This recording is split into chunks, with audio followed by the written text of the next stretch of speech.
सब्जेक्टचं नाव काय आहे?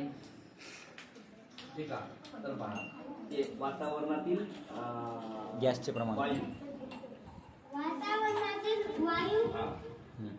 आता बघा हा विकासनं काय केला की पर्यावरणामध्ये ही जी हवा आहे ना, त्या हवेमध्ये भरपूर वेगवेगळ्या प्रकारचे वायू समाविष्ट असतात.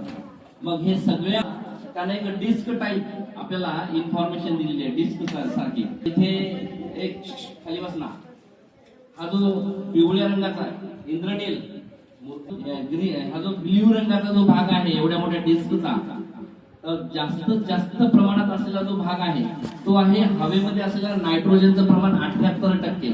हे त्यांना तिथे सिद्ध करून दाखवलं. मग इथे लाल कलरचा एक भाग आहे, तर त्यानं सांगितलं की 21% भाग हा ऑक्सिजन असतो. ऑक्सिजन हा 21% असतो, 21%. नंतर त्यानं काय केलेलं आहे, ऑर्गॉन हा 0.9% म्हणजे ग्रीन कलर मध्ये दाखवला.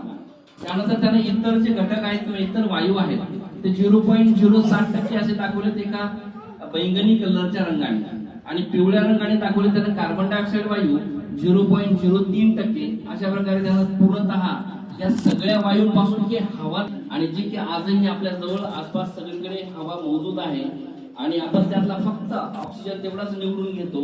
आणि बायचान्स एखाद्या वेळेस कार्बन डायऑक्साईड किंवा चुकून नायट्रोजन, आता नायट्रोजनचं प्रमाण जास्त आहे, थोडंफार नायट्रोजन गेलं तर ते कशा प्रकारे अनावश्यक घटक आपलं फुफ्फुस बाहेर काढतं हे आपल्या सगळ्यांना माहिती आहे. त्याला आपण उच्छ्वास म्हणतो, आहे की नाही?